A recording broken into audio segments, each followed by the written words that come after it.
ایک بوڑھی عورت دوڑتی ہوئی آئی، الجھے ہوئے بال ہیں، پرانے کپڑے ہیں، دھول میں ہٹی ہوئی ہے، لوگوں کو ہٹاتے ہٹاتے آ رہی ہے۔ اللہ کے نبی صلی اللہ علیہ وسلم رک گئے۔ صحابہ نے کہا حضور یہ تو پاگل عورت ہے، بد زبان ہے، بہت بولتی ہے، آپ کے پاس آئے گی وقت ضائع کرے گی، کچھ نہ کچھ بولتی رہے گی۔ حضور نے فرمایا ہٹو، اس کو آنے دو۔ صحابہ روک رہے تھے، وہ خاتون آگے بڑھتی آئی۔ اللہ کے نبی صلی اللہ علیہ وسلم نے فرمایا مجھے معلوم ہے پورے مدینے میں اس کی کوئی بات نہیں سنتا، اگر میں بھی نہ سنوں تو وہ کس کو سنائے گی؟ عدی بن حاتم کہتے ہیں میرا ہاتھ میرے آقا صلی اللہ علیہ وسلم کے ہاتھ میں تھا، وہ خاتون آئی، منٹ 2 منٹ نہیں گھنٹوں کھڑا کر کے رکھی رہی، بات کرتی رہی، بات کرتی رہی، بات کرتی رہی، اور کہی ہوئی بات وہی پلٹا پلٹا کر دوبارہ وہی باتیں کرتی رہی۔ عدی بن حاتم کہتے ہیں میں حضور کو دیکھ رہا تھا، اس عورت کی بات کو ایسے سن رہے ہیں جیسے کسی بڑے دانشمند کی بات سن رہے ہیں، بار بار اسے سر ہلا کر کے کہتے ہیں ہاں اچھا ایسی بات ہے، اچھا ایسی بات ہے۔ عدی بن حاتم کہتے ہیں یہ اللہ کا رسول ہے جو سامنے والے کو یہ احساس بھی ہونے نہیں دیتا کہ وہ پاگل ہے، یہ احساس بھی ہونے نہیں دیتا کہ اس کا ذہنی توازن خراب ہے۔ وہ عورت فخر سے کہتی تھی کہ تم لوگ مجھے پاگل کہتے ہو، دنیا کا سب سے اعلیٰ انسان میری بات سنتا ہے، سب سے اعلیٰ انسان میری بات سنتا ہے۔ لوگوں کی فیلنگ کو سمجھا کرو، کسی سے تھوڑی دیر بیٹھ کر کے تم گفتگو سن لو تو اس کی فیلنگ بڑھ جاتی ہے۔ عزیزان گرامی، عدی کہتے ہیں میں اسی وقت ایمان لے آیا، میں نے ایسے اخلاق کسی کے نہیں دیکھے جو عام قسم کے لوگوں کی بھی باتیں سننے کے لیے کھڑا ہو جاتا ہو اور اسے احساس ہونے نہیں دیتا۔ عزیزان گرامی وقار، مجھے آج بڑا قلق ہوتا ہے ان بچوں کو جن کی مائیں روتے ہوئے آ کر کہتی ہیں میرا بیٹا 2 منٹ بھی میرے پاس بیٹھتا نہیں، میری باتیں نہیں سنتا۔ کیا تمہاری ماں پاگل ہو چکی ہے؟ کیا تمہاری ماں بے وقوف ہو گئی ہے، بوڑھی ہو گئی ہے؟ آج تم اس کے پاس وقت نہیں گزارنا چاہتے؟ باپ کے پاس کون ایسا بیٹا ہے جو تھوڑی دیر بیٹھے؟ انصاف کرو اے جوانو، تم اپنے ان دوستوں کے ساتھ پوری رات بتاتے ہو جو تمہارے پیسوں کے لالچی، تمہارے منصب کے لالچی ہیں، اور جس نے پورے خون پسینے کی کمائی سے تمہارے جسم میں طاقت بھری، اس کے پاس آدھا گھنٹہ نہیں بیٹھنا چاہتے۔ ابا ٹائم نہیں ہے ابھی میرے پاس، جا رہا ہوں دوستوں کے پاس۔ تمہاری دنیا کا سب سے بہترین کوئی دوست ہے وہ تمہارا باپ ہے، سب سے بہترین دوست تمہاری ماں ہے، اس کے پاس اپنا وقت کیوں نہیں شیئر کرتے؟ یہ میرے پاس درد بھری ہوئی داستانوں کی فہرست ہے جو ماں اور باپ صرف یہ چاہتے ہیں کہ ہمارے بچے تھوڑا وقت ہمارے ساتھ بھی بتائیں، بڑھاپے میں ہماری باتیں سننے والا اب کوئی نہیں ہے۔ یاد رکھو تمہارے باپ اور ماں کی جو تم نے جوانی میں تعظیم کی یہ الگ مقام رکھتی ہے، اصل تعظیم تو وہ ہے جب تم جوان ہو اور وہ بوڑھے ہو چکے ہو، وہ پوچھی ہوئی بات کو بار بار پوچھ رہے ہو تم سے، ایک ہی سوال کو دہرا رہے ہوں بار بار، تم چلا کر کے کہو گے اماں ابھی تو بتایا تھا، بار بار کیا پوچھتی ہے؟ نہ میرے عزیز، تم امت مصطفیٰ ہو، میرے آقا صلی اللہ تعالی علیہ وسلم ایک ایسی عورت جس کے مدینے میں کوئی بات نہیں سنتا، ایک ہی بات کو 70 بار سنا ہوگا لیکن کبھی حضور نے نہیں فرمایا ابھی تھوڑی دیر پہلے تو نے کہا تھا، نہ، اس کی بات ہر بات سنتے رہے۔ اپنے ماں باپ میں سے جب کوئی بڑھاپے کو پہنچ جائے وہ تم سے بار بار سوال کرنے لگے تو انہیں یہ احساس بھی ہونے نہیں دینا کہ انہوں نے تم کو اس سے پہلے بھی کوئی بات پوچھی تھی، ہر بار نئی تازگی کے ساتھ جواب دو، ہاں اماں ایسی بات تو ہے۔ کبھی تمہاری ماں نے پوچھا بیٹا صبح ناشتہ کیے تھے؟ کہا ہاں اماں ناشتہ ہو گیا، تھوڑی دیر کے بعد پھر پوچھی اماں بیٹا ناشتہ کیے تھے؟ کہا ہاں اماں ابھی تو ناشتہ کیا تھا، پھر پوچھا اس نے ناشتہ کیے بیٹا؟ کہا ہاں اماں ناشتہ کیا۔ یہ نہیں کہ اماں ابھی تو بتایا پھر پوچھ رہی ہو، نہیں، اسے یہ احساس تک ہونے نہ دو کہ اس نے 2 بار تم کو پہلے پوچھا ہے۔ یہ ہے ماں باپ کی تعظیم، یہ ہے حسن اخلاق۔ اللہ کے نبی صلی اللہ تعالی علیہ وسلم ان کی باتیں سنتے تھے جن کی دنیا میں کوئی نہیں سنتا تھا۔ اسی لیے شاعر نے کہا ہے لگاتے ہیں سینے سے اس کو بھی آقا جو ہوتا نہیں منہ لگانے کے قابل۔ جو ہوتا نہیں منہ لگانے کے قابل ہے۔ میرے عزیزو، یہی تو ایک بھرم ہمارے پاس ہے، یہی تو ایک آس ہمارے پاس ہے۔ آج ہماری کوئی سنتا ہے تو صرف مصطفیٰ کریم کا دربار ہے، میرے آقا صلی اللہ تعالی علیہ وسلم۔ یہ آس بڑھ جاتی ہے، ہماری امیدیں بڑھ جاتی ہیں کہ ہماری اگر دنیا میں آج کوئی نہیں سن رہا، انشاءاللہ ایک دن مدینے پہنچ کر سب سنائیں گے، سب سنائیں گے۔ میرے آقا صلی اللہ تعالی علیہ وسلم دھتکاریں گے بھی نہیں، انکاریں گے بھی نہیں، سنیں گے پوری باتیں۔ یہاں تک کہ اللہ کے نبی صلی اللہ تعالی علیہ وسلم کے پاس لوگ آتے اپنی درد کی داستانیں سنانے کے لیے۔ کبھی آپ نے محسوس کیا کہ میری زندگی ایسی تو بن جائے کوئی میرے پاس آ کر کے اپنے غم کو سنا لے؟ میں اپنی تعریف نہیں کرتا، کبھی کبھار میرے پاس ایسا ہوتا ہے، لکھنے میں بیٹھا ہوں، پڑھنے میں مصروف ہوں، کوئی درد کے مارے ہوئے لوگ یا کوئی خاتون، عورتیں جب بات کرتی ہیں تو بہت زیادہ بات کرتی ہیں، ہوتا ہے کہ ڈانٹ دیا جائے، رکھ دیا جائے، لیکن اخلاق مصطفیٰ یہ ہوتے ہیں، ہم یہ سوچ لیتے ہیں کہ شاید تھوڑی دیر بات کرنے سے اس کی دل کی بھڑاس نکل جائے، اس کا دل ہلکا ہو جائے۔ اگر اللہ نے مجھے ذریعہ بنا لیا تو یہ بھی اس کا انعام ہے۔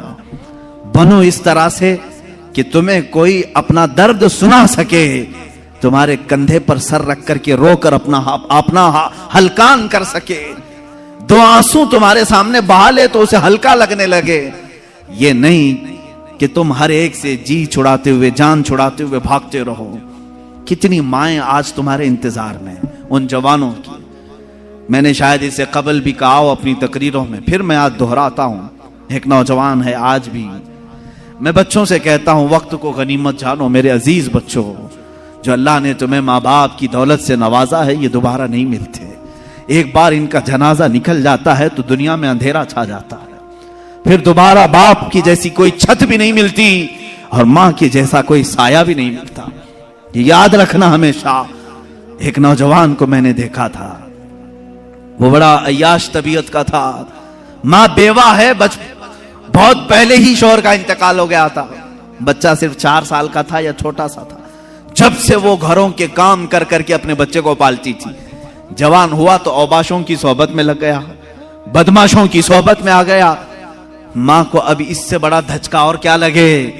ایک دن آئی تھی میرے پاس روتے ہوئے، کہا غضب ہو گیا، زندگی نے پہلے ہی میرے سے شوہر کی جدائی، اور میں نے ایسے ایام کاٹے کہ لوگوں کے جھوٹے برتن دھوئے، اس امید پر کہ ایک بیٹا ہے جوانی میں، یہ جب پہنچے گا تو میرے بڑھاپے کا سہارا ہوگا۔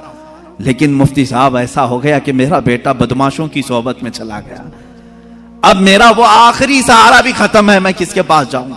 وہ غم کے مارے اتنا روئی تھی۔ میں جب بھی آج یاد کرتا ہوں اس خاتون کو تو مجھے تنہائی میں رونا آتا ہے۔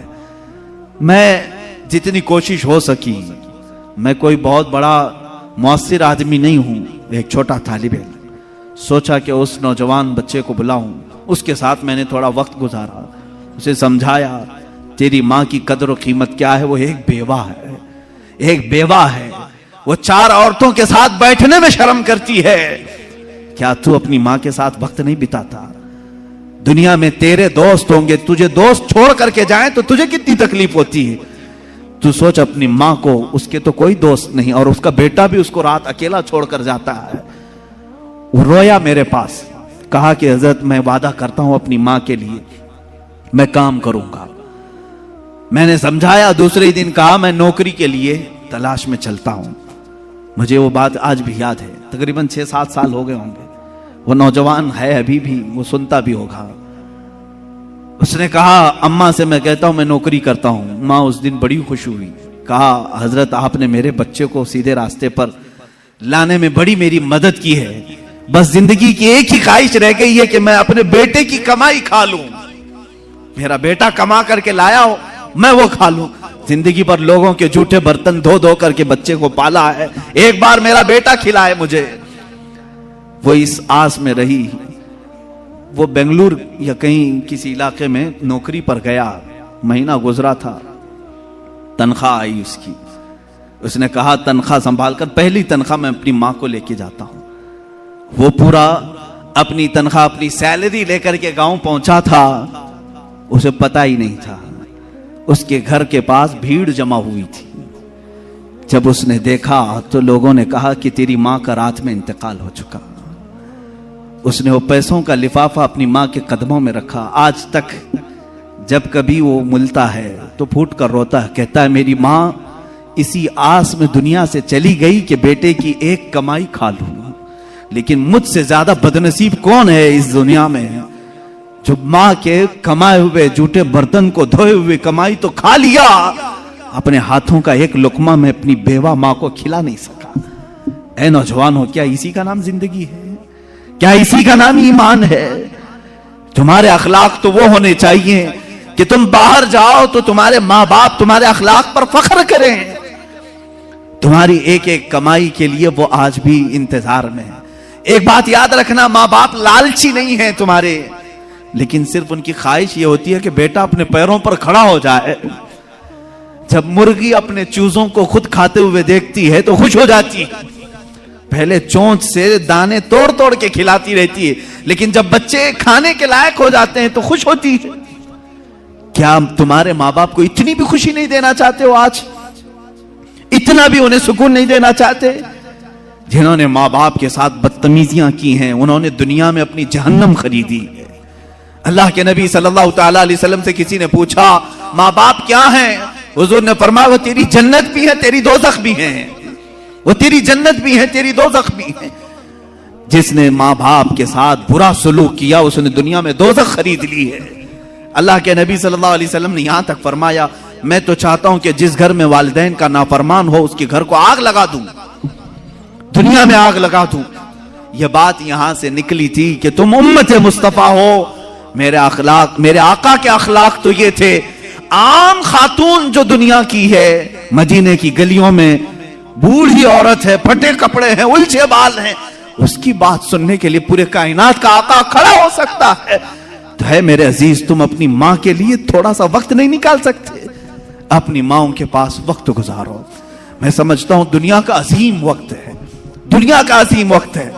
میں بھی آج اپنی ڈائری میں میں نے لکھا ہے، میں نے بہت ساری جگہوں پر تعلیم حاصل کی ہے، مدرسوں میں پڑھا ہوں، حفظ قرآن ہوا ہے، عالم پڑھے ہیں یا مفتی کورس کیے ہیں، جہاں جہاں وقت گزارے ہیں، لیکن میں نے محسوس کیا ہے میری زندگی کا سب سے قیمتی وقت وہ ہے جب میرے باپ بیمار تھے اور میں ان کے قدموں میں بیٹھا رہا ہوں، ان کی آخری نصیحتیں سن رہا ہوں۔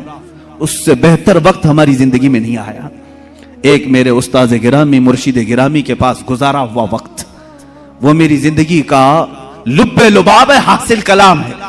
میں سمجھتا ہوں میری نجات کا کوئی ذریعہ ہے تو یہی دو وقت ہے، باقی تو میں نے بھی دنیا میں کوئی اچھا کام نہیں کیا۔ لیکن میرے عزیزو یاد رکھو، تمہارے پاس، تمہارے والدین کے پاس گزارا ہوا تھوڑا وقت تو ہونی چاہیے۔ خوش کرو ان والدین کو، اور یہ بھی یاد رکھنا آج وہ تمہارے والدین ہیں، کل تم کسی اور کے والدین بننے والے ہو، کل تم بھی باپ بنو گے، تمہارے سامنے بھی تمہارے بچے آئیں گے اور تم اس وقت درد کی سسکیاں لیتے رہو گے، سوچو گے میرا بیٹا جواب دے رہا ہے، کتنا برا لگ رہا ہے۔ اس وقت احساس ہوگا جب میں نے ماں کو تانا مارا تھا تو میری ماں کا کلیجہ کیا ہوا ہوگا۔ آج میرا بیٹا مجھے الٹا جواب دیتا ہے تو میں ٹوٹ جاتا ہوں، میں نے تو باپ کو اس سے بھی سخت جملے کہے تھے، میرا باپ کتنا ٹوٹا ہوگا۔ اس دن تمہیں احساس ہوگا، اس دن تمہیں خیال آئے گا۔ اسی لیے اپنے ان اخلاق عالی کو آج اپنی زندگی میں لے آؤ۔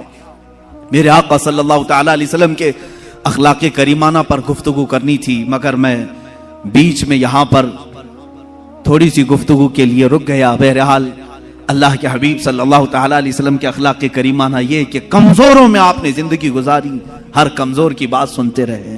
ایک صحابی ہیں ظاہر بن حرام اشجعی رضی اللہ تعالی، نہایت غریب صحابی تھے، گاؤں کے رہنے والے تھے، اور سبزیاں جمع کر کے مدینے میں بیچنے کے لیے آتے تھے، سبزیاں لے کر، تازی تازی سبزیاں لے کر کے مدینے میں آتے، اور ان کی عادت تھی ہر پہلی سبزی حضور کے پاس لے کے آتے تھے، حضور کی بارگاہ میں پیش کرتے۔ اللہ کے نبی صلی اللہ علیہ وسلم نے اپنی حدیث میں ان کا مقام بیان کیا۔ ایک گاؤں سے آنے والے صحابی، دیہات کے رہنے والے، حضور نے فرمایا اے لوگو، دنیا میں جتنے انسان ہیں، ہر شہر میں رہنے والے آدمی کا ایک گاؤں والا کوئی نہ کوئی دوست ہوتا ہے، اور ہر گاؤں والے کا ایک شہری دوست ہوتا ہے، حضور فرماتے ہیں محمد کا دیہاتی دوست ظاہر بن حرام ہے. حضور صلی اللہ علیہ وسلم نے ان سے کہا یہ میرا دیہاتی ساتھی ہے, میرا گاؤں والا دوست ہے, دنیا میں یہ مقام کسی اور کو ملا ہی نہیں. ظاہر بن حرام, ان کے ساتھ حضور نے کیا معاملہ فرمایا. ایک دن وہ سبزیاں بیچ رہے تھے اور وہ کالے کلر کے تھے, کپڑے پرانے پہنے ہوئے آتے تھے. لوگ ظاہر سی بات ہے سبزیاں بیچنے والے, کام کاج کرنے والے, کھیتی باڑی کا کام کرنے والے لوگ سبزیاں لے کر کے دور سے ہی چلے جاتے ہیں. ایک دن بازار میں خود میرے آقا صلی اللہ علیہ وسلم تشریف لائے اور وہ آواز دے رہے تھے کوئی ہے سبزی لے گا, تازی تازی سبزی, تازی تازی سبزی. حضور پاک صلی اللہ علیہ وسلم پیچھے سے آئے اور ان کی پیشانی پر, ان کی آنکھوں پر اپنا ہاتھ رکھ دیا, ان کی آنکھوں پر ہاتھ رکھ دیا اور پھر اس کے بعد خاموش کھڑے رہے. وہ صحابی نے دیکھا, خوشبو سے محسوس کر لیا یہ کائنات کا افضل و اعلیٰ اشرف و اکمل انسان میرے پیچھے ہے. اپنی پیٹھ کو حضور کے سینے سے ملنے لگے, اپنا جسم حضور سے لگانے لگے. حضور پاک نے مسکرایا اور پھر بازار والے دیکھتے رہے. بازار والوں کو حضور نے فرمایا اے لوگوں کوئی مجھ سے اس غلام کو خریدے گا, کوئی خریدے گا, جبکہ وہ حضور کے غلام نہیں تھے. حضور پاک صلی اللہ علیہ وسلم نے جب یہ اعزاز کے ساتھ انہیں نوازا تو انہوں نے کہا یا رسول اللہ صلی اللہ علیہ وسلم مجھ جیسے کی بھی کوئی قیمت ہے, مجھے کون خریدے گا, کالا کلوٹا ہوں, پھٹے لباس میں رہتا ہوں, کھیتی باڑی کا کام کرتا ہوں. اللہ کے نبی صلی اللہ علیہ وسلم نے فرمایا اے ظاہر بن حرام, آج کے بازار میں سبزی تو بیچنے آ رہا ہے مگر آج محمد عربی صلی اللہ علیہ وسلم ظاہر کو بیچ رہا ہے اور خریدار کوئی نہیں, اللہ رب العزت ہے. تیری عزت اللہ کی بارگاہ میں. ایک فقیر, ایک مزدور کے ساتھ یہ اخلاق کس کے ہیں؟ رسول پاک صلی اللہ علیہ وسلم کے. آپ مزدوروں سے دور ہٹتے ہو, یہ اس کا سٹیٹس الگ ہے, میرا سٹیٹس الگ ہے. یہاں تک کہ اللہ کے نبی صلی اللہ علیہ وسلم سے ایک صحابی کہتے ہیں میں گیا, چھوٹا مکان تھا, میں نے دعوت دے دی کہ حضور آ جائیں. حضور پاک صلی اللہ تعالی علیہ وسلم تشریف لے کر آ گئے. میرے گھر میں اس دن کچھ نہیں تھا, میں نے تو سوچا تھا آتے ہیں کہ نہیں آتے معلوم نہیں. جو کی روٹی, ستو اور شہد, بس اس پر حضور کی دعوت کی اور حضور جاتے ہوئے کہتے ہیں بہت عظیم کھانا میرا آج ہوا ہے. گھر والے کا دل رکھا, غریب صحابی کا, کہتے ہیں بہت عظیم کھانا تم نے ہمیں کھلایا, پر تکلف کھانا تھا. یہ رسول کریم صلی اللہ تعالی علیہ وسلم کے اخلاق کریمانہ ہیں. آج اگر کوئی کسی کمپنی کا مالک ہے, کسی فیکٹری کا مالک ہے, وہ مزدوروں کے ساتھ حسن سلوک کرے, اچھے اخلاق کے ساتھ برتاؤ کرے. یہاں تک کہ اللہ کے نبی صلی اللہ تعالی علیہ وسلم کے آخری کلمات جو آپ کی وفات کے وقت تھے وہ یہی تھے, اے لوگو نماز کا خیال کرو اور اپنے مزدوروں کا خیال کرو. غلاموں کے متعلق حضور نے فرمایا جو تم پہنتے ہو انہیں پہناؤ, جو تم کھاتے ہو انہیں کھلاؤ. اسی لیے میرے استاد ہمیشہ بڑے مشفق استاد تھے.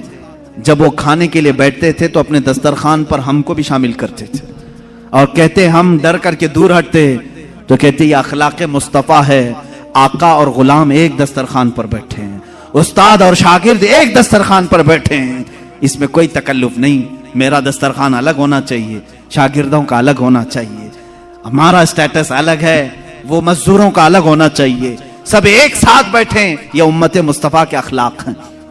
رسول کریم صلی اللہ تعالی علیہ وسلم کے اخلاق کے کریمانہ میں سے ایک بات یہ بھی تھی کہ آپ اپنے رشتہ داروں کا بھی اتنا ہی خیال فرماتے تھے اور دوسروں کا بھی.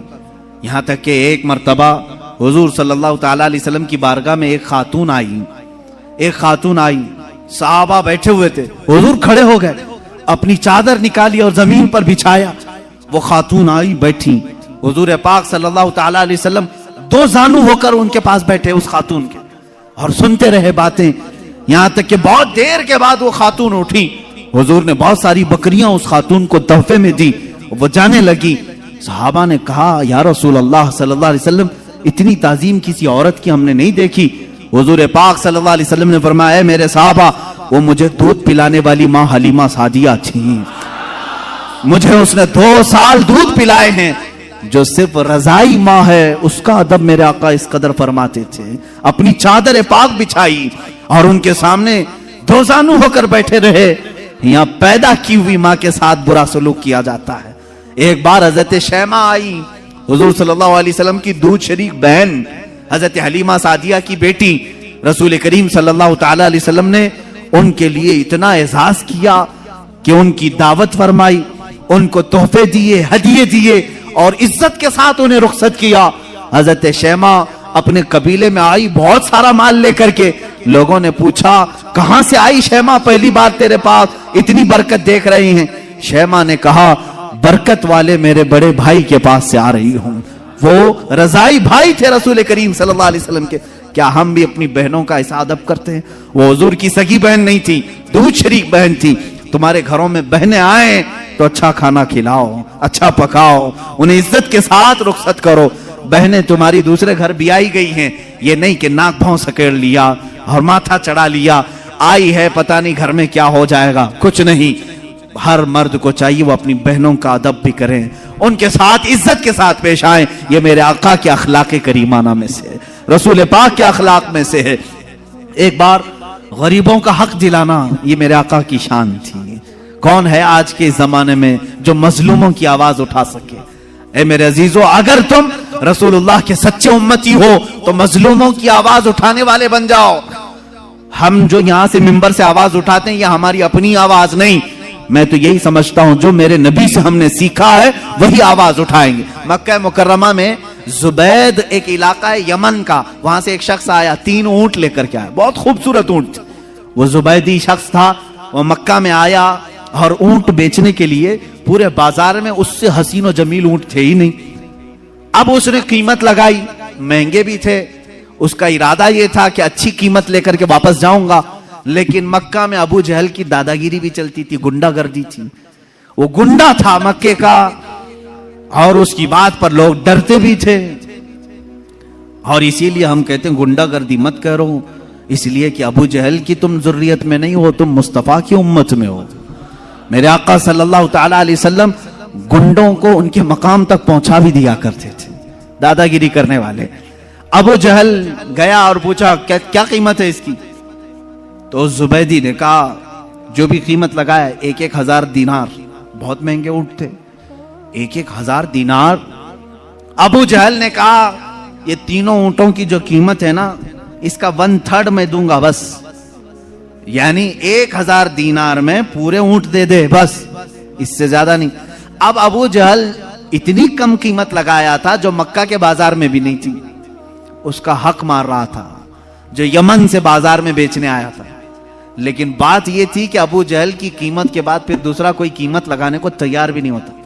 اب بازار میں کوئی نہیں آ رہا اس سے زیادہ دینے کے لیے، اب اس سے زیادہ دے گا تو ابو جہل اس کو مارے گا، میری بولی پہ تو کیسے بولی لگایا، کیا تو میرے سے بڑا سیٹ ہے؟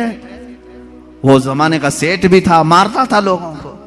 اب وہ پریشان ہو گیا یمنی زبیدی شخص، اخیر کار وہ کئی لوگوں کے پاس گیا، بڑے بڑے اشراف مکہ جو تھے ان کے پاس گیا، ریکویسٹ کیا کم سے کم میرے جانے بھر کا ہو جائے، یمن پہنچنے کا قیمت بڑھا دو، تھوڑی میرے اونٹوں کی قیمت بڑھاؤ، دیکھ نہیں رہے بہت قیمتی اونٹ ہیں۔ کوئی اس کی نہیں سنا، یہاں تک کہ حضور پاک صلی اللہ علیہ وسلم حضرت ابو بکر، حضرت عمر، حضرت عثمان کے ساتھ حرم کعبہ میں بیٹھے ہوئے تھے، مکہ مکرمہ میں بیٹھے ہوئے تھے۔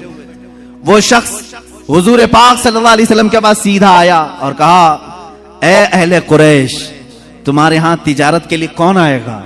تمہارے ہاں غریبوں کا استحصال کیا جاتا ہے، ظلم کیا جاتا ہے، قیمتیں گھٹا کر کے لی جاتی ہیں، گنڈا گردی ہے، دادا گیری ہے، کون آئے گا تجارت کرنے؟ حضور پاک صلی اللہ علیہ وسلم کھڑے ہو گئے، کہا کون تیرے ساتھ گنڈا گردی کیا، کون ہے تیرے ساتھ دادا گیری کیا؟ اس نے اپنا پورا واقعہ سنایا، میرے اونٹوں کی اتنی قیمت میں نے لگائی، ابو جہل نے گرا کر کے اتنی قیمت لگائی اور اس کی قیمت کے بعد کوئی دوسرا قیمت لگانے کو تیار ہی نہیں۔ حضور پاک صلی اللہ علیہ وسلم نے فرمایا چل میں تیرے ساتھ چلتا ہوں۔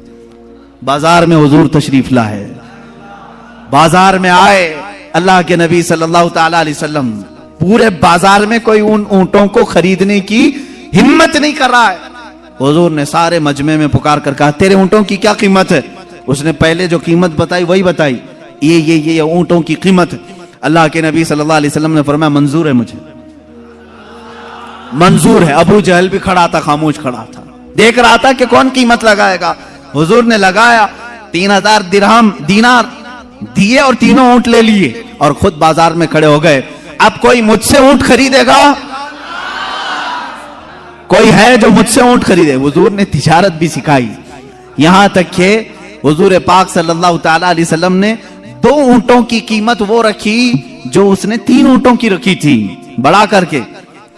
یعنی 3 اونٹوں کی 3000 تھی, حضور نے 2 اونٹوں کی قیمت 3000 رکھی, اور اسی وقت بازار میں خریدار بھی آئے اور بک بھی گئے. 1 اونٹ فائدے میں بچا رہا. 3000 جو حضور نے اس کو دیے تھے وہ 3000 2 اونٹوں میں واپس آئے. 1 اونٹ فائدے میں بچا رہا. اس 1 اونٹ کو میرے آقا صلی اللہ علیہ وسلم نے بیچا. تیسرا خریدار آیا اور وہ پورے مال کو وہی یمنی زبیدی شخص کے حوالے کیا, اپنے اہل خانہ کو, اپنے گھر والوں کو سب میں تقسیم کیا. یہ سب ماجرا دیکھ رہے تھے. ابو جہل کھڑا تھا. سیدھے حضور چلتے ہوئے ابو جہل کے پاس آئے, سیدھے اس سے کہا یا عمر, اس کا نام عمر تھا, اے ابو جہل, اے عمر, آئندہ دوبارہ کسی بھی مظلوم کے ساتھ ایسا معاملہ نہ کرنا, ورنہ تیرے ساتھ وہ سلوک ہوگا میری جانب سے جس کو تو کبھی زندگی میں پسند نہیں کرے. اس نے کہا ٹھیک ہے, میں وعدہ کرتا ہوں آئندہ سے کسی کی قیمت نہیں گراؤں گا. بھیگی بلی بن گیا, ڈر گیا اتنا جس کے رعب سے سارے لوگ ڈر رہے تھے. کچھ نہیں, حضور شاہانہ فتح کے ساتھ نکلے. سارے قریش کے سردار جلدی جلدی دوڑے آئے. ابو جہل سے کہا کیا ہو گیا, کیوں گھگی بن گئی تھی؟ محمد سے ڈر گئے. ہم تو ان کے خلاف میٹنگیں کرتے رہتے ہیں, سب کے سامنے انہوں نے تجھے ڈرا لیا اور تو ہاں ہاں کرتا رہا, وعدہ بھی کر لیا آئندہ کبھی نہیں کروں گا, کیا بات ہے؟ سنو میرے عزیزو, اللہ کی عظیم فتح اور نصرت کیسی ہوتی ہے.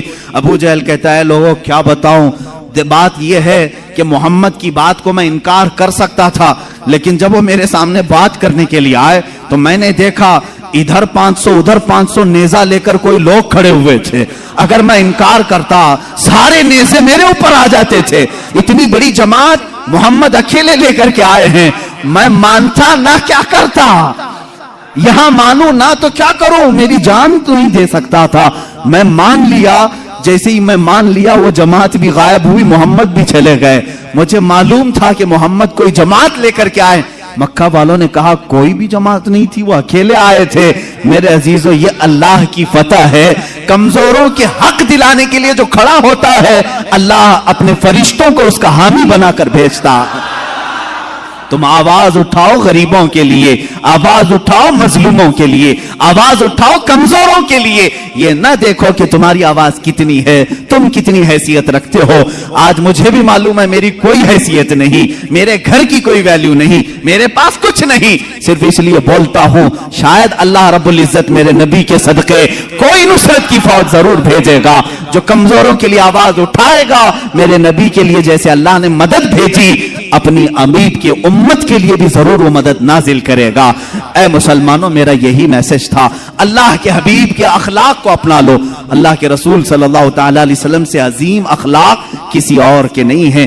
رحم کے معاملے میں, معاف کرنے کے معاملے میں, سچ بولنے کے معاملے میں, وعدہ وفائی کے معاملے میں, امانت کے معاملے میں, اور لوگوں سے ملاقاتوں کے معاملے میں, ایک دوسرے کو کھلانے کے معاملے میں, ایک دوسرے سے بات کرنے کے معاملے میں, ایک دوسرے کے دکھ درد میں شریک ہونے کے معاملے میں, لوگوں کے جنازے اٹھانے کے معاملے میں, بیماروں کی عیادت کرنے کے معاملے میں, بچوں کو مسکرانے کے معاملے میں, عورتوں کی باتیں سننے کے معاملے میں, بیواؤں کا بوجھ اٹھانے کے معاملے میں, ہر چیز میں میرے آقا کے اخلاق کی کوئی مثال نہیں. مکہ کی ایک بوڑھی عورت اپنا سامان لے کر کے کھڑی ہے, میرے آقا اس کے پاس چلے گئے. بی بی کہاں جا رہی ہے؟ کہا ایک مزدور چاہیے میرا سامان اٹھائے اور لے جائے. حضور نے کہا میرے کندھے حاضر ہیں, میں لے چلتا ہوں. اس بوڑھی عورت کے سامان کو اپنے کندھوں پر اٹھایا. وہ خاتون جہاں تک کہتی رہی حضور چلتے رہے. ایک گھر میں جا کر اس خاتون نے سامان اتروایا, صاف کر کے حضور نے اس کو اس گھر میں شفٹ کیا. میرے آقا نے پوچھا یہاں کیوں آئی بڑی بھی؟ وہ خاتون کہتی ہے بیٹا بات بتا رہی ہوں غور سے سن لے. مکہ میں محمد نام کا ایک جادوگر آیا ہوا ہے, اس سے ڈر کر کے میں مکہ چھوڑ کر یہاں آئی ہوں, مکہ چھوڑ کر یہاں آئی ہوں. کہا محمد نام کا جادوگر آیا ہے, اس کا جادو سب پر چل جاتا ہے, میں نہیں چاہتی کہ میرے اوپر بھی جادو ہو جائے, میرا دین بدل جائے, میں مکہ چھوڑ کر یہاں آئی ہوں. میرے آقا کی آنکھوں میں آنسو آ گئے. کیا پروپیگنڈا پھیلایا تھا شیطانوں نے, ظالموں نے, کافروں نے. اس خاتون نے پوچھا تم کیوں روتے ہو؟ کہا جس کے ڈر سے تم آئی ہو وہ نام محمد میرا ہے, وہ نام محمد میرا ہے. وہ خاتون پھر حضور پاک صلی اللہ علیہ وسلم کے پاس ادب کے ساتھ کھڑی ہو گئی. کہا اے میرے نوجوان, اگر تیرا ہی نام محمد ہے تو میں گواہی دیتی ہوں تیرا لایا ہوا دین سب سے سچا دین ہوگا. جو بوڑھوں کا خیال کرتا ہو اور کمزوروں کا بوجھ اٹھاتا ہو وہ جھوٹے دین کا داعی نہیں ہو سکتا. اخلاق رسول میں آ جاؤ میرے عزیزو. میرے آقا صلی اللہ تعالی علیہ وسلم نے غربا اور مساکین کے بوجھ اٹھائے. ہمیں چاہیے کہ کمزوروں کی اعانت کریں, تعاون کریں. اللہ کے نبی صلی اللہ تعالی علیہ وسلم نے اپنے دسترخوان پر اپنا کھانا دوسروں کے لیے چھوڑ دیا اور خود بھوکے رہ گئے. کل جہاں ملک اور جو کی روٹی غذا, اس شکم کی قناعت پہ لاکھوں سلام. میرے آقا صلی اللہ تعالی علیہ وسلم کے ان اخلاق کریمانہ پر پوری رات گفتگو کرتے چلے جائیں, لیکن میں بتاتا ہوں سب کچھ اخلاق ملیں گے لیکن دنیا میں ثانی کوئی نہیں ملے گا, دوسرا کوئی نہیں ملے گا. ان اخلاق کا پیکر کوئی تیسرا دوسرا نہیں ملے گا. بچوں کے ساتھ بھی وہی اخلاق ہیں. ایک بار بچوں کے ساتھ بیٹھے ہوئے ہیں, سب کو کھلاتے تھے.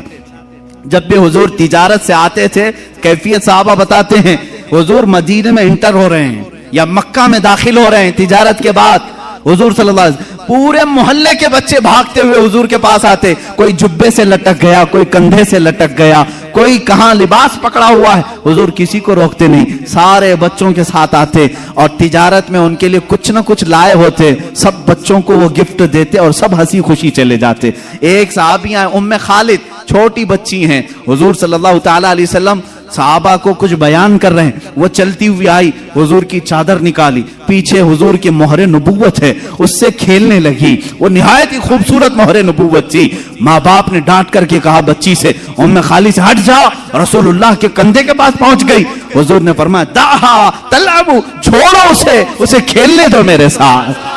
یہ اخلاق میرے آقا صلی اللہ علیہ وسلم, چھوڑو اس کو میرے ساتھ کھیلنے دو. اس بچی کو بھی کھیلنے کے لیے اپنا جسم پاک عطا کیا. یہ بچوں کے ساتھ ایک بار محلے سے گزر رہے ہیں, چھوٹے چھوٹے بچے نقل کرتے رہتے ہیں کسی نہ کسی کی. ایک ہے بچے اس میں ابو محذورہ, سارے بچوں کو جمع کر کے کہتے ہیں بلال کیسے اذان دیتے میں بتاؤں. بچوں نے کہا ہاں بتاؤ. وہ ایک اونچے کٹے پر کھڑے ہو جاتے ہیں, حضرت بلال جیسے مسجد میں اذان دیتے تھے, یہ بچہ نقل کر کے بتا رہا ہے. حضور وہیں سے گزر رہے تھے, پیچھے جا کر کھڑے ہو گئے. سارے بچے سامنے والے ڈر گئے, ابو محذورہ کو نظر نہیں آئے, وہ اذان دیتے رہے. جیسے ہی بچے ادھر ادھر ڈر کے سسکنے لگے, سہمنے لگے, ابو محذورہ نے پیچھے مڑ کر کے دیکھا حضور پاک تھے. وہ ڈر کر کے رونے لگ گئے, کہا معاف کرو مجھے, معاف کرو, میں تو ایسے ہی بچوں کو بتا رہا تھا.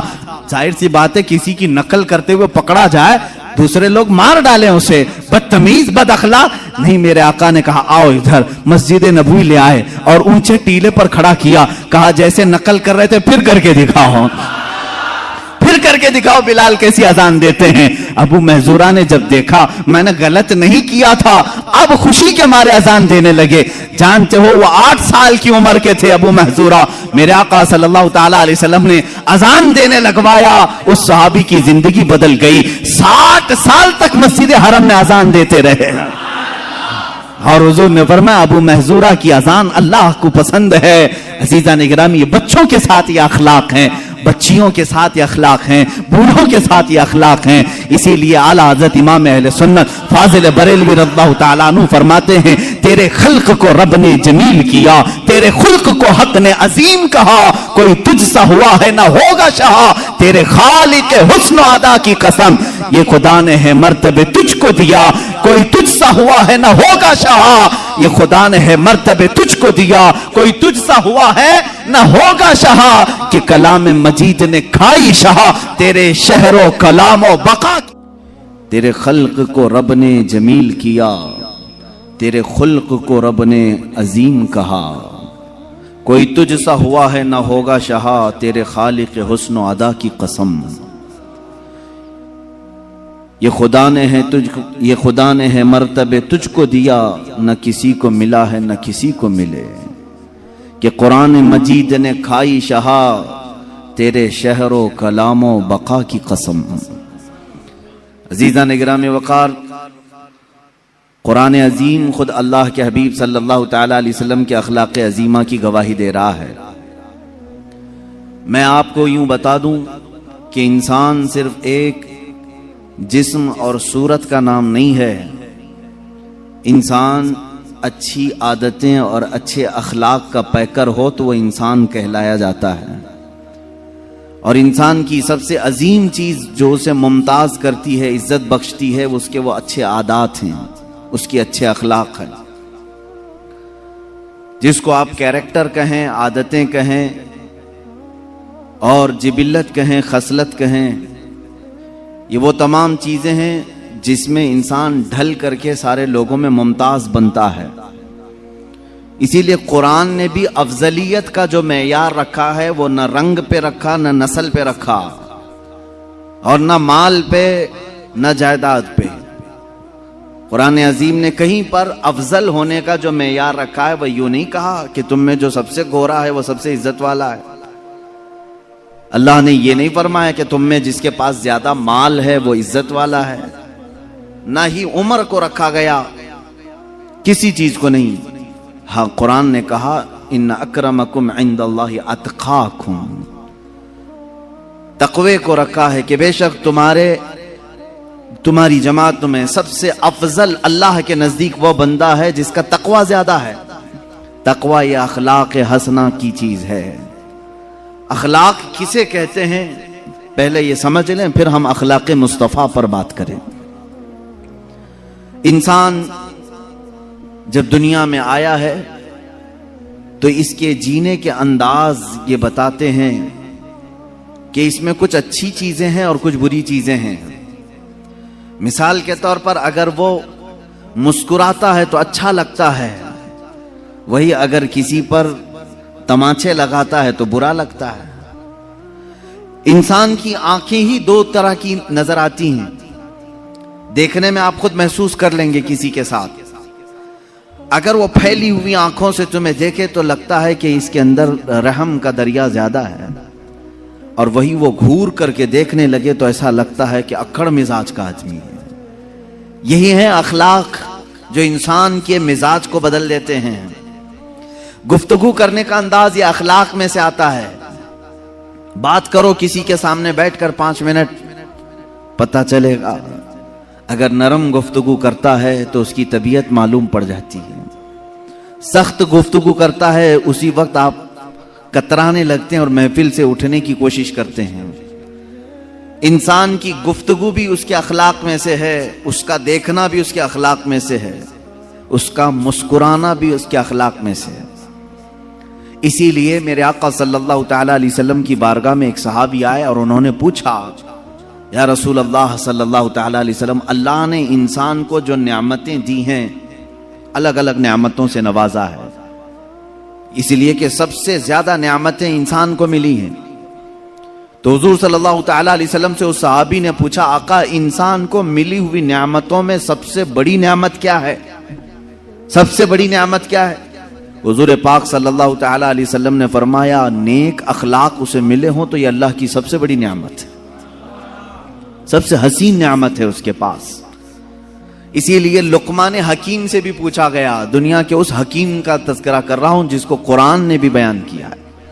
وہ نبی نہیں تھے لیکن ان کی باتیں اتنی حکمت سے بھری ہوئی ہوتی تھیں کہ لقمان نے اپنے بیٹے کو جو نصیحت کی، قرآن نے اس کو ایک سورہ میں بیان کیا ہے. قرآن پاک میں پورا سورہ لقمان آیا ہے. حضرت لقمان کے متعلق مشہور ہے کہ وہ ہر بیماری کا علاج بھی جانتے تھے اور حکمتوں سے بھری باتیں کرتے تھے. تو لقمان حکیم سے کسی نے پوچھا کہ نیکی آسان اگر ہے، سب سے آسان اور سب سے اچھی، تو وہ کون سی ہے؟ آپ نے کہا انسان 2 چیزوں کو اپنا لے، ہر نیکی اس کے لیے آسان ہے، ہر نیکی اس کے لیے آسان ہے. کہا 2 چیزیں؟ کہا ہاں 2 چیزیں وہ اپنا لے. تو لوگوں نے پوچھا، اے لقمان وہ کون سی 2 چیزیں؟ لقمان حکیم نے کہا، ایک پہلی چیز یہ ہے جب بات کرے تو نرم بات کرے، جب ملاقات کرے تو مسکرا دیا کرے. کون سی بڑی مشکل چیز ہے؟ بہت آسان ہے. انہوں نے کہا نیکی بڑی آسان ہے. اسی لیے میرے آقا صلی اللہ تعالی علیہ وسلم کی حدیث بھی ہے، تبسمک فی وجہ اخیک صدقہ، تم اپنے بھائی کو دیکھ کر مسکراؤ تو بھی ایک صدقہ ہے. یہ اخلاق حسنہ ہیں. انسان کے کیریکٹر اس کا پتہ بتاتے ہیں. اور ایک بات، ایک صحابی نے یہ بھی سوال کیا حضور پاک صلی اللہ علیہ وسلم کی بارگاہ میں، آقا والدین اپنے بچوں کو کوئی گفٹ دینا چاہیں، ہدیہ دینا چاہیں تو کیا دیں؟ حضور پاک صلی اللہ تعالی علیہ وسلم نے فرمایا باپ کی طرف سے دیا ہوا سب سے عظیم تحفہ اخلاق حسنہ ہے. اگر کسی بچے کو باپ نے اخلاق دیے ہیں، گویا کہ اس نے اپنے بیٹے کو بہت بڑا گفٹ دیا ہے، بہت بڑا تحفہ دیا ہے. سمجھ جاؤ مسلمانوں، تم اگر گڈی گڈا لا کر کے بچوں کو بہلا دیتے ہو، ان کے برتھڈے میں کیک کاٹ کر کے ان کا دل بہلا دیتے ہو، تو یہ وقتی تحفے ہیں جو ختم ہو جاتے ہیں وقت کے ساتھ. لیکن جو اخلاق حسنہ ہیں وہ ایسا عظیم تحفہ ہے کہ وہ اپنے باپ کا بھی سر ہمیشہ اونچا رکھتا ہے. غریب نواز کو اگر اخلاق حسنہ میں ہم نے دیکھا ہے تو ضرور ان کی ماں اور باپ کی تربیت کا اثر ہے. غوث اعظم عبد القادر جیلانی رضی اللہ تعالیٰ عنہ کے اخلاق حسنہ کو اگر آج تاریخ میں بیان کیا جاتا ہے تو یقیناً ان کی ماں کا اس میں بڑا کردار ہے. ماں باپ کی طرف سے دیا ہوا تحفہ، سب سے بڑا تحفہ کیا ہے؟ اخلاق حسنہ، نیک عادتیں، اچھے اخلاق. یہ تو ہم چھوڑ ہی چکے ہیں. اپنے بچوں کو پیدا کرنے کے بعد محلے کے حوالے کر دیا. بچے کب بڑے ہو گئے ماں باپ کو پتہ ہی نہیں چلا، اس لیے کہ کھیلتے کودتے وہیں بڑے ہو گئے. میرے عزیزو یاد رکھو، ایک وقت ہوتا ہے یہ اخلاق کا تحفہ دینے کا. بڑے ہونے کے بعد پھر تم انہیں ان اخلاق میں نہیں ڈھال سکو گے. جب پرورش کے ان کے ایام ہوتے ہیں بچپنے کے، اس وقت تم حسین اخلاق کا انہیں پیکر بناؤ. اس سے ایک بات اور بھی ہے، بڑے بزرگ ہیں حضرت جنید بغدادی رضی اللہ تعالیٰ، آپ سے پوچھا گیا انسان کا خاندان اعلیٰ ہے، اشرف ہے، کیسے پتہ چلے؟ فرمایا اس کے اخلاق دیکھو، اس کے خاندان کا پتہ چلے گا. کتنی بڑی بات ہے. اس کے اخلاق و کردار اس کے نسب کا پتہ دیتے ہیں، اس کے اشرف اور اعلیٰ ہونے کا پتہ دیتے ہیں. ایک بات یاد رکھیں، جو اعلیٰ قسم کے لوگ ہوتے ہیں، اعلیٰ خاندان سے، ان کے اخلاق بھی اعلیٰ ہونی چاہیے. ہاں اگر اخلاق میں کھوٹ آ گئی تو پھر دنیا تمہیں شک کی نظر سے دیکھے گی کہ یہ نسب اس کا صحیح ہے یا نہیں ہے. نسب اگر گنوا بیٹھتا ہے تو پھر اخلاق میں بھی گر جاتا ہے. اللہ حفاظت فرمائے. عزیزان گرامی، اخلاق کریمہ ایک ایسی بڑی دولت کا نام ہے جس کو تم بازار سے خرید نہیں سکتے. یہ کہیں ملتی ہوتی تو لوگ پیسے دے کر کے خرید لیتے. جانتے ہو آج بہت سارے ایسی تنظیمیں ہیں یا بہت سارے ایسے انسٹیٹیوٹ ہیں جہاں اخلاق سکھانے کے لیے ابھی اسکول شروع کیے گئے ہیں، اور کچھ وہ لوگ ہیں جو کیریکٹر سرٹیفکیٹ بانٹتے بھی ہیں. اس کا کیریکٹر کیسا ہے، اس کے اخلاق کیسے ہیں. کون لوگ؟ جو عورتوں کو ننگا ناچتے ہوئے دیکھ کر کے مسکراتے ہیں، ہنستے ہیں، وہ دوسروں کو اخلاق کی سرٹیفکیٹ دے رہے ہیں. کیریکٹر کی سرٹیفکیٹ دی جاتی ہے، اچھے کیریکٹر کی. عزیزان گرامی، آج ڈیولپمنٹ کے نام سے، مینجمنٹ کے نام سے، اور اچھے اخلاق جس کو کہتے ہیں پرسنالٹی ڈیولپمنٹ، آداب سکھائے جا رہے ہیں کہ تمہیں بیٹھنا ہے تو کیسے بیٹھنا ہوگا. میں ایک بڑے شہر میں اسی طرح کے ایک انسٹیٹیوٹ میں گیا تھا جہاں ایک ماہر ٹیچر، ایک ماہر پروفیسر وہ اسٹوڈنٹس کو تعلیم دے رہے تھے کہ بڑے لوگوں کے اخلاق کیسے ہوتے ہیں، آداب کیسے ہوتے ہیں. جب کسی کو وش کرو تو کیسے کرو، ہینڈ شیک کرنے کے طریقے کیا ہیں، تم اگر کسی کے محفل میں بیٹھو تو کیسے بیٹھو. اللہ کی قسم میں بتاؤں، میں سنتا رہا اور ان کو دیکھتا رہا، اور پھر اگر میں نے سیرت مصطفیٰ کو کھولا تو ایک ایک چیز اخلاق حسنہ میں مصطفیٰ کے پائی جاتی ہے. اللہ کے نبی صلی اللہ تعالی علیہ وسلم نے بہت پہلے یہ اخلاق اس مکہ کی وادی میں کر کے دکھائے جہاں اخلاق نام کی چیز ہی نہیں تھی. مکہ مکرمہ میں اخلاق کا پیکر بن کر کے دکھانا سب کے بس کی بات نہیں. جہاں لوگ اپنی ماں اور اپنی بہنوں کو بازار میں بیچنے کے لیے لاتے ہوں، وہاں عورتوں کی عزت کی بات کرنا ایک بہت الگ قسم کی بات ہے. جہاں لوگ مال لوٹ کر کے رات بھر محفلیں قائم کرتے ہوں، قافلہ لٹ جاتا تو رات کو شمع روشن ہوتی، رات بھر کھاتے پکاتے تھے. ایسے عالم میں اگر چوری کے خلاف بات کرنا، آپ جانتے ہیں کہ یہ اخلاق کا کس قدر اعلیٰ درجہ ہے۔ اللہ کے حبیب صلی اللہ تعالی علیہ وسلم نے اس مکہ کی وادی میں 40 سال اپنے اخلاق کا ایسا سکہ بٹھایا کہ دشمن ہوں، کفار ہوں، مشرکین ہوں، سب ایک ہی نام سے آپ کو یاد کرتے تھے، ہذا امین ہذا صادق، یہ امین ہے اور یہ صادق ہے۔ یعنی جنہوں نے قتل کا منصوبہ بنایا حضور کا، ان سے بھی اگر جا کر پوچھتے تو کہتے نہیں، ان کے امین ہونے میں اور صادق ہونے میں کوئی شک نہیں کہتے تھے۔ پوری کتابیں اٹھا کر کے دیکھ لیں، مکہ کے کافروں نے حضور صلی اللہ تعالی علیہ وسلم کو گالیاں دی ہیں، بہت گالیاں دی۔ کیا کیا کہا ہے وہ بتاؤں؟ جادوگر کہا، مجنوں کہا، مرگی والا کہا، معاذ اللہ شاعر کہا۔ لیکن پورے مکہ کے کافروں کی باتوں کو کھنگال کر کے نکالو، کہیں کسی چھوٹے کافر نے یا بڑے کافر نے میرے آقا کے اخلاق پر ایک بات بھی نہیں کہی، ایک بات بھی نہیں۔ گالی دینے والا تو ذات کو بھی گالی دیتا ہے، کیریکٹر کو بھی گالی دیتا ہے، لیکن مکہ والوں نے ایسی گالی حضور کو کبھی نہیں دی۔ ہاں وہ جھوٹی باتیں تھے جو کرتے تھے، جادوگر کہنا، شاعر کہنا، مجنوں کہنا، لیکن کبھی حضور پاک صلی اللہ تعالی علیہ وسلم کو انہوں نے جھوٹا نہیں کہا، اس لیے کہ جھوٹ اخلاق ذمیمہ ہے، گرے ہوئے اخلاق میں سے۔ انسان کہاں گر جاتا ہے؟ جہاں اس کی عادتوں میں جھوٹ داخل ہو گیا۔ کبھی رسول کریم صلی اللہ تعالی علیہ وسلم کو مکہ والوں نے لالچ کی تہمت نہیں لگائی، اس لیے کہ انسان رذالت زلالت کے عمیق گہرے کھائی میں گر جاتا ہے جب وہ لالچی بنتا ہے۔ حضور پاک صلی اللہ تعالی علیہ وسلم کو ہوس یا نفسانی خواہش کے تعلق سے کبھی انہوں نے الزام نہیں لگایا، نہ تہمت لگائی، کبھی اس طرح کے جملے نہیں کہے۔ دشمنوں کی بات کر رہا ہوں میں، اس لیے کہ ہوس اور نفسانی خواہشات انسان کو حیوان بنا دیتی ہیں۔ اللہ کے حبیب صلی اللہ تعالی علیہ وسلم اس دنیا میں تشریف لائے، سب سے اعلیٰ اخلاق لے کر کے آئے۔ خود میرے آقا صلی اللہ تعالی علیہ وسلم کی زبان سے سنیں میرے عزیز و حضور فرماتے ہیں، بعثت لأتمم مکارم الاخلاق، میں دنیا میں اس لیے آیا ہوں کہ اخلاق کے پیمانے جتنے بھی ہیں سب سے اعلیٰ اخلاق تمہارے سامنے پیش کروں۔ ایک بات یاد رکھنا، قرآن نے کہا ہے حضور کے اخلاق کے بارے میں، وَإِنَّكَ لَعَلَىٰ خُلُقٍ عَظِيمٍ، اے حبیب آپ سب سے عظیم اخلاق پر پیدا کیے گئے ہیں۔ قرآن گواہی دے رہا ہے۔ اسی لیے ماں عائشہ صدیقہ رضی اللہ تعالیٰ عنہ کے پاس کچھ صحابہ آیا اور پوچھا، ماں آپ رسول کریم صلی اللہ تعالیٰ علیہ وسلم کی رفیقہ حیات ہیں، محبوبہ سید الانبیاء ہیں، آپ نے حضور پاک صلی اللہ علیہ وسلم کے شب و روز کو دیکھا ہے، حضور پاک صلی اللہ تعالیٰ علیہ وسلم کی سیرت کے کچھ جھلکیاں ہمیں بھی بیان فرمائے۔ سیدہ عائشہ صدیقہ رضی اللہ تعالیٰ عنہ نے سوال کرنے والوں سے یہ پوچھا، کیا تم لوگوں نے قرآن نہیں پڑھا؟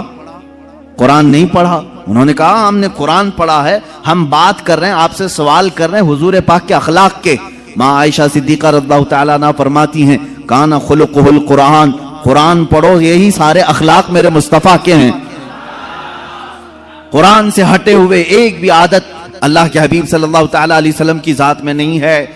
دنیا کے بڑے بڑے جو اسکالر آئے یا پھر جو لوگ جس کو کہتے ہیں ریولیشن لے کر کے آئے یا اخلاق کی بات کرنے والے آئے، ان میں اور میرے آقا صلی اللہ تعالیٰ علیہ وسلم میں ایک بڑا فرق یہ ہے، لوگوں نے اخلاق اور کیریکٹر دنیا والوں کو تو بتائے لیکن خود اس سانچے میں پورے اتر نہیں سکے، لیکن نبی کی ذات وہ ہے جس اخلاق کی بات کی پہلے وہ اخلاق حضور کی زندگی میں پائے جاتے ہیں۔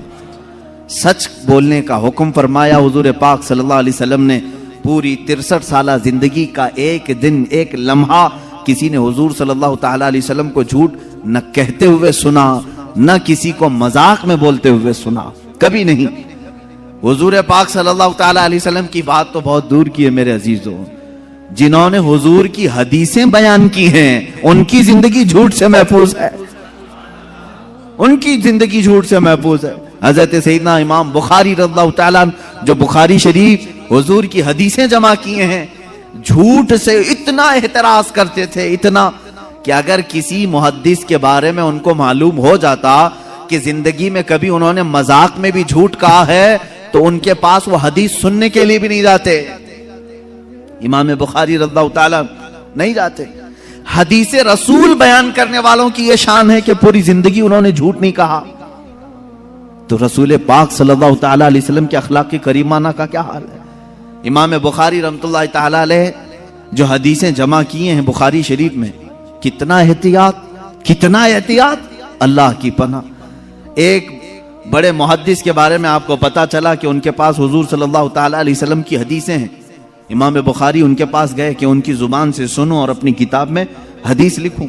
جب گئے تو وہ جو بڑے شیخ تھے، محدث تھے، ان کا نام مشہور تھا، بہت حدیثیں ان کو یاد ہیں.